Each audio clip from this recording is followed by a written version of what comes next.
किसान भाइयों, आज की इस वीडियो में हम आप लोगों को एप्पल बेर की खेती से संबंधित सर्वाधिक ज़्यादा पूछे जाने वाले प्रश्नों का एक लिस्ट बना लिए हैं और जो किसान भाइयों के प्रश्न होते हैं आज उसका हम जवाब देंगे एक किसान के तौर पे कि आप लोगों को कब करना चाहिए, कैसे करना चाहिए, कहाँ पे करना चाहिए, कहाँ पे नहीं करना चाहिए, क्या सावधानियाँ होनी चाहिए, कितना मुनाफा है, कितना उत्पादन है, कितने पौधे हैं, सारी चीज़ें जो एक किसान के प्रश्न होते हैं। हमारे पास इस समय टोटल 15 प्रश्न हैं और इस वीडियो में हम इन्हीं सब चीज़ों को आप लोगों को डिस्क्राइब करेंगे। नमस्कार, मैं हूं देव मौर्य और आप लोग देख रहे हैं स्मार्ट किसान यूट्यूब चैनल। अगर आप लोग अभी तक स्मार्ट किसान यूट्यूब चैनल को सब्सक्राइब नहीं किए हैं तो सब्सक्राइब करके बेल का आइकन दबा दीजिए, जिससे आप लोगों को खेती बाड़ी से संबंधित सही, सटीक और व्यवहारिक जानकारी मिल पाए। देखिए, सबसे पहले हम आप लोगों को अपनी फसल का अपडेट दे देना चाहते हैं। इसके पहले एक वीडियो आई थी हमारी एप्पल बेर के ऊपर, जब ये वाली फ्लावरिंग अच्छी खासी हो गई थी और दाने बन गए थे। अब जो हमारी ये फसल है यह हार्वेस्टिंग पे जा रही है। इसमें जो भी बड़े फल हैं यह तोड़ करके अब मार्केट में जाएंगे, क्योंकि जो हम सब्जियों की खेती किए थे इस सिस्टम से किए थे कि जब उसका रेट गिर जाएगा तो हमारी सब्जी ख़त्म हो जानी चाहिए। अब आज और आखिरी दिन है सब्जी का मंडी में लेकर के जाना। अब हम वहां से खाली हो जाएंगे और इसको फिर मंडियों में भेजना शुरू करेंगे। आज तारीख है 31 दिसंबर 2020 और यह साल यहीं पर ख़त्म होने वाला है। अब लगेगा 2021 और अब हम आते हैं अपने प्रश्नों पर। तो सबसे पहले जो प्रश्न होता है वो ये है कि एप्पल बेर की खेती कब शुरू करें। देखिए, अगर आप किसी नर्सरी वाले से पूछेंगे, पौधा देने वाले से पूछेंगे तो वह आपको तरह तरह के जवाब देंगे। अरे आप इसको पूरे वर्ष लगा सकते हैं, लेकिन वह कौन सा सही टाइम होता है जब आपको सफलता आसानी से मिल जाती है, आपका पौधा अच्छी तरीके से ग्रोथ करता है, तो वह महीना है आपका फरवरी, मार्च, अप्रैल। यह जो 3 महीने हैं, अगर इस बीच आप अपना प्लांटेशन करते हैं तो आपका पौधा अच्छे से विकास करेगा और दिसंबर में जाकर के आपको फल दे देगा। अब जो दूसरा प्रश्न होता है कि एप्पल बेर की खेती के लिए उपयुक्त मिट्टी कौन सी है। हम आप लोगों को बता दें कि यह आप हमारी फसल देख रहे हैं, कितना बेहतर उत्पादन लिए हैं।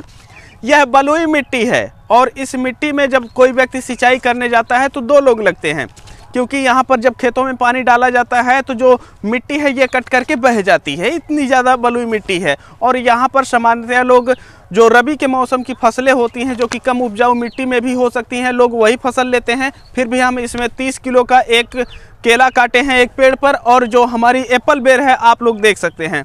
यह डिपेंड करता है आपके कौशल के ऊपर, लेकिन हम आप लोगों से कहें तो लगभग सभी प्रकार की मिट्टियों में आप इसकी खेती कर सकते हैं। लेकिन आपकी मिट्टी में जितना उपजाऊपन ज़्यादा होगा, इसके फल का साइज उतना ज़्यादा होगा और जो फलों की संख्या होगी ये ज़्यादा होगी। अब जो तीसरा प्रश्न है वो ये है कि पौधे से पौधे की दूरी क्या होनी चाहिए, लाइन से लाइन की दूरी क्या होनी चाहिए। आप लोगों को हम बता दें कि जो आप मौके पे खेत देख रहे हैं यह 12 बाई 12 फीट पे लगा हुआ है। और अब हम अपने हिसाब से बताएं, क्योंकि हमें लगा कि यह बलुई मिट्टी है, पौधा ज़्यादा ग्रोथ नहीं करेगा, ज़्यादा फल नहीं देगा, तो ऐसे में हम 12 बाई 12 फीट की दूरी पर इस पौधे को लगा दे रहे हैं। तो हम देखें कि अच्छी देखभाल किए, पौधा बहुत अच्छी तरीके से ग्रोथ किया और ऐसी परिस्थिति में अब हमें महसूस हो रहा है कि जो हमारी दूरी है ये थोड़ा सा और होनी चाहिए थी। तो अगर आप लोग करने जा रहे हैं तो 12 बाई 15, 15 बाई 15 या 18 बाई 18, लेकिन 18 बाई 18 की हम सलाह नहीं आप लोगों को देंगे। 15 बाई 15 फीट की दूरी पर आप अपने पौधे का रोपण कर सकते हैं। चौथा प्रश्न है कि इसका फल कब मिलेगा। अगर हम इस फसल को लगाते हैं तो इसका जो फल है हमें कब प्राप्त होगा। देखिए, अगर आप लोग हमारी बताए गए अनुसार, जैसे फरवरी है, मार्च है, अप्रैल है, इसके बीच में इसकी खेती करते हैं तो आपको जो सफलता है ये मिल जाती है। और जितना ही ज़्यादा आपका पौधा ग्रोथ करेगा उतना ही ज़्यादा आपके फल लगते हैं। और आपका फल, चाहे आपका पौधा छोटा रहे या बड़ा रहे, जितना भी जैसे भी रहेगा, आपका जब बरसात ख़त्म हो जाती है सितंबर के महीने में इसकी फ्लावरिंग होगी और दिसंबर लास्ट में जाकर के इसकी हार्वेस्टिंग शुरू हो जाएगी। अगर आपकी मिट्टी उपयुक्त है, ताकतवर ज़्यादा है, तो ऐसे में मध्य दिसंबर से इसकी हार्वेस्टिंग आपकी हो सकती है। अलग अलग क्षेत्रों में जाने पर लगभग 10-15 दिन का जलवायु में अंतर आता है, जैसे पंजाब में है और हमारे यहाँ उत्तर प्रदेश में है। तो लगभग कोई भी जब चीज़ों की बुआई होती है तो यह देखा गया है कि लगभग 15 से 20 दिन लेट होता है। तो यह परिस्थिति बनती है। आपका जो फल है यह दिसंबर में आ जाएगा, बस आपको पौधे की ग्रोथ अच्छी करवा लेनी होती है। पौधे की कटाई कब होती है, जो 5वां प्रश्न है। देखिए अब यह हमारा फल लगा हुआ है, अब यह जब फल की हम तुड़ाई कर लेंगे जनवरी फरवरी, लगभग फरवरी तो मध्य पहुंच जाता है, कभी कभी ऐसी परिस्थिति बनती है कि फरवरी के ख़त्म होने का भी इंतज़ार करना होता है। तो जो इसके पौधे की कटाई होती है यह नीचे से 1 फीट छोड़ करके आपका लगभग फरवरी के अंत में और मार्च के शुरू में इसकी कटाई हो जाती है। जो छठा प्रश्न है वो ये है कि इसकी फसल जो है हम कितने वर्ष ले सकते हैं, मतलब एक बार लगा करके कितनी बार फसल काट सकते हैं। देखिए अगर आप इसको लगाते हैं, अगर आपकी मिट्टी ज़्यादा उपजाऊ है तो इसकी फसल ज़्यादा समय तक चलेगी। और हम यह कहेंगे कि इसका कोई एक उपयुक्त जवाब नहीं है। जब तक आपकी एप्पल बेर में उसके जो फल हैं उसकी साइज़ बड़ी आ रही है, क्वालिटी मेंटेन है, तब तक आप फसल ले सकते हैं। कई लोग कहते हैं कि भैया 3 साल ले सकते हैं, कई लोग कहते हैं कि 20 साल ले सकते हैं, लेकिन जब तक आपका फल का क्वालिटी मेंटेन है तब तक आप फसल लीजिए। और अगर अच्छी मिट्टी है, अच्छी देखभाल है तो आराम से आप 10 से 12 साल फसल इसकी ले सकते हैं। जो 7वां प्रश्न है वो ये है कि सिंचाई का सिस्टम क्या होना चाहिए। देखिए अगर आपके पास ड्रिप है तो आप ड्रिप लगा सकते हैं, क्योंकि जो इसकी दूरी होती है यह होती है, जैसे मान लीजिए कि आप 15 बाई 15 फीट की दूरी पर लगाए हैं तो लाइन से लाइन, पौधे से पौधे की दूरी 15 फीट होती है। तो एक जो नाली होती है, नाली बना दी जाती है, उसमें पौधे लगा दिए जाते हैं, उसमें सिंचाई की जाती है सिर्फ नाली में। और अगर आपका ड्रिप है तो ड्रिप भी लगा दिए और सिर्फ पौधे के पास जो है आपका जो ड्रिप है उसे, जो आपका ड्रिप है पौधे के पास ही पानी देगा। तो इस तरीके से आप सिंचाई कर सकते हैं, पूरे खेत की सिंचाई करने की कोई ज़रूरत नहीं है। 8वां जो हमारा प्रश्न है वो ये है कि क्या इसमें हम दूसरी फसल ले सकते हैं। जैसे जब एप्पल बेर के पौधे की कटाई हो जाती है वैसी परिस्थिति में क्या हम इसमें कोई और फसल लगा सकते हैं? हाँ, लगा सकते हैं। आपका खेत पूरी तरीके से खाली हो जाता है, फिर एक बार पूरे खेत की जुताई होती है।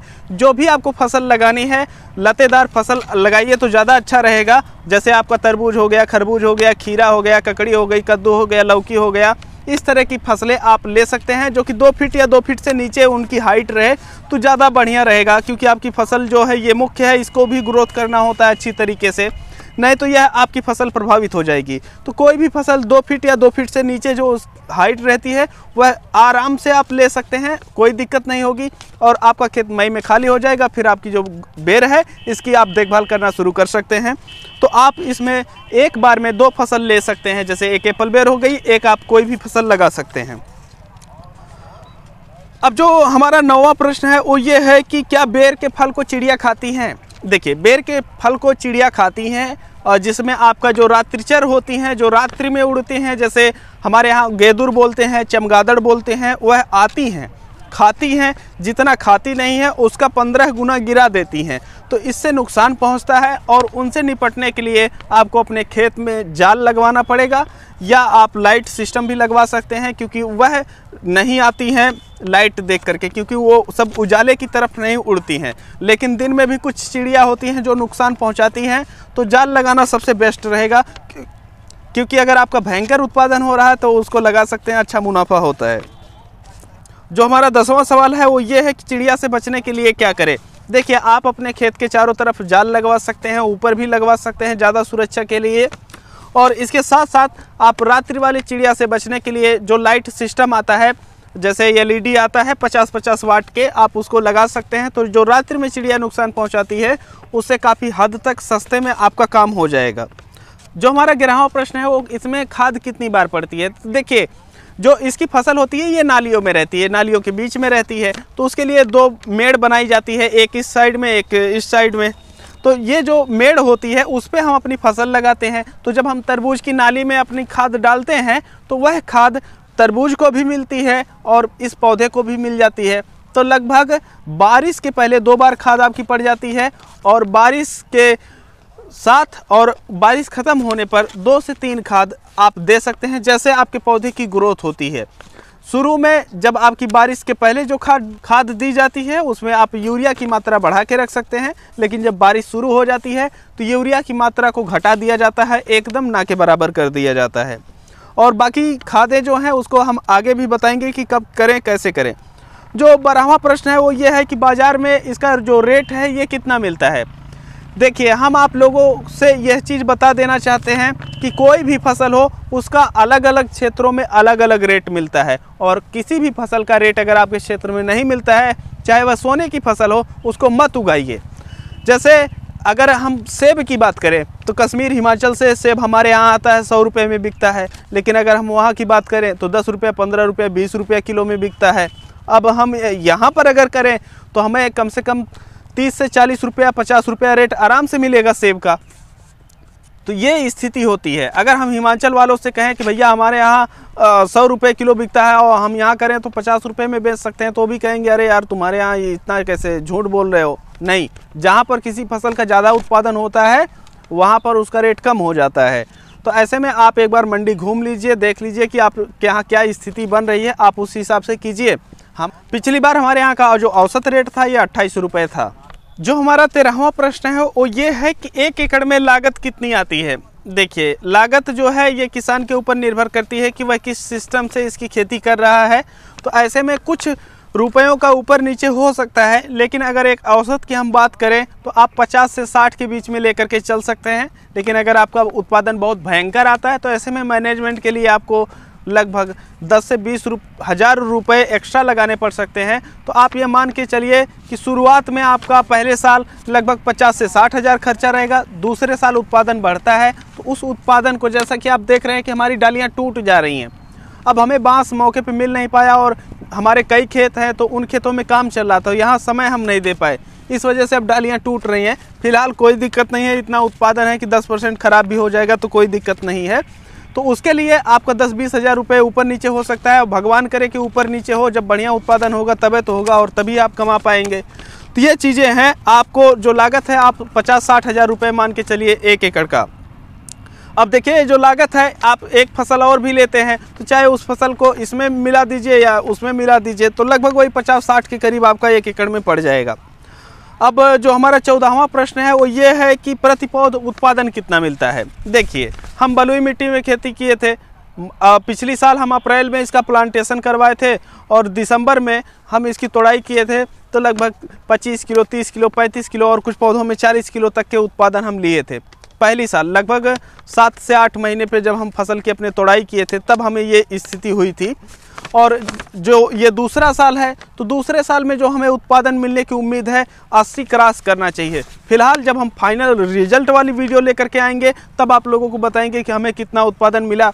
लेकिन आप एक अंदाज़ा लगा सकते हैं कि जो एक बेर होती है इसका मैक्सिमम जो होता है वज़न 140 ग्राम होता है और ए ग्रेड जो होती है उसका 120 होता है, जो बी ग्रेड की होती है वो 100 ग्राम की होती है और जो सी ग्रेड की होती है वो लगभग 70 से 80 ग्राम की एक बेर होती है। तो आप उसी हिसाब से अंदाज़ा लगा लीजिए और देख लीजिए कैसे हैं। ये तो एक डाल की एक शाखा है, छोटी शाखा है, उस पर इतना फल लगा हुआ है, डालियाँ टूट जा रही हैं। अगर 80 किलो ना मिले तो बेकार है। वैसे हम दबा के आपको बता रहे हैं, वैसे कुंटल भर की हम उम्मीद लगा रखे हैं। तो ये है पौधा का उत्पादन। अगर आपका पौधा ग्रो नहीं कर रहा है तो आप 4 साल में भी 2 किलो उत्पादन नहीं ले पाएंगे। तो ये जो पौधा ग्रो किया है, ये इसकी जो हम कटाई किए थे मार्च में किए थे और उसके बाद ये 16 फीट ऊपर तक गया था। अब देख रहे हैं हमारे से लगभग 6 फुट पे आ गया है और ये झुक गया है उत्पादन के कारण। तो आप जितना ग्रो करवा ले जाएंगे उतना आपको उत्पादन मिलेगा और ये हम गारंटी के साथ कह रहे हैं। और यहाँ जो बोलते हैं हम गारंटी के साथ बोलते हैं।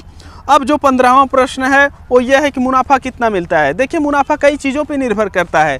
पहला तो ये है कि आप उत्पादन कितना ले रहे हैं प्रति एकड़ में, और दूसरी चीज़ ये है कि उस चीज़ का रेट आपके क्षेत्र में क्या मिल रहा है। अब हमारे यहाँ पिछली साल 28 रुपये मिला था और अब की बार जो है हमारा उत्पादन बढ़ा है, पिछली बार घटा हुआ था। तो अगर अब की बार भी हमें औसत रेट 28 रुपये का मिल गया तो ऐसी परिस्थिति में बड़ा भयंकर हो सकता है। लेकिन कई इलाकों में जो बेर का रेट होता है 5 रुपये किलो, 10 रुपये किलो, नीचे कमेंट में लोग बताते हैं। लेकिन हमारे यहाँ ये स्थिति है। आप अपने यहाँ जांच लीजिए और उसी के बाद इसकी खेती कीजिए। और आप लोगों को बता दें कि पिछले साल का जो ट्रैक रिकॉर्ड था, जबकि 25, 30, 35, 40 किलो के उत्पादन हो रहे थे, तो वैसी परिस्थिति में 3 लाख रुपए 1 एकड़ में हम निकाले थे। लेकिन अब की बार जब हमारा भयंकर उत्पादन हुआ है तब की परिस्थिति में हम एक लंबी चीज़ रखे हैं। देखिए क्या आता है, उसको हम फाइनल में आपको जा करके बताएंगे। अभी से हम आप लोगों को क्या बता दें, फिर भी उम्मीद है कि हमें 6+ जाना चाहिए प्रति एकड़ अब की बार। और कई किसान भाई हैं कि जो घाटा उठा लेते हैं, जितने किसान घाटा उठाए हैं एप्पल बेर में, उनका जो है हम देखे हैं कि एक किसान थे, हम बोले कि भैया हमारा लगाए हुए 2 साल हो गया और हमें बड़ा घाटा हो गया। तो उनसे हम पूछे कि भैया आप ये बताइए कि आप एक पौधे पे कितना उत्पादन लिए हैं, 2 साल का पौधा है तो आपका। वो कहें भैया 2 किलो। अब 2 किलो उत्पादन मिला है तो 100 रुपये किलो बेच देंगे तब वो आपको घाटा हो जाएगा। तो देखिए अब हमारा यही है, दूसरा साल है इसका, चल रहा है, मतलब सीजन इसकी दूसरी है, अभी 2 साल पूरा नहीं हुआ है और इसका पौधा ग्रोथ हम कितना करवाए हैं उस हिसाब से फल लगा है। अभी 2 किलो फल थोड़े लगा है, तो बढ़िया उत्पादन लिए हैं तो रेट 10 रुपया मिलेगा तब वो दे करके जाएगा। तो ये सारी परिस्थितियां हैं। आप लोगों के जो भी प्रश्न बचे हुए हैं आप कमेंट सेक्शन में जा करके पूछ सकते हैं। और जो भी किसान भाई पौधे वगैरह लेना चाहते हैं, एक व्हाट्सअप नंबर दिए हैं, वहाँ पर जा करके अपना संपर्क कर सकते हैं। इसकी एक नई सीरीज शुरू करेंगे जिसमें संपूर्ण जानकारी से शुरू हो करके इसकी एक एक बारीकियों को, जैसे केले की सीरीज चल रही है उसी तरीके से हम आप लोगों को बताएंगे।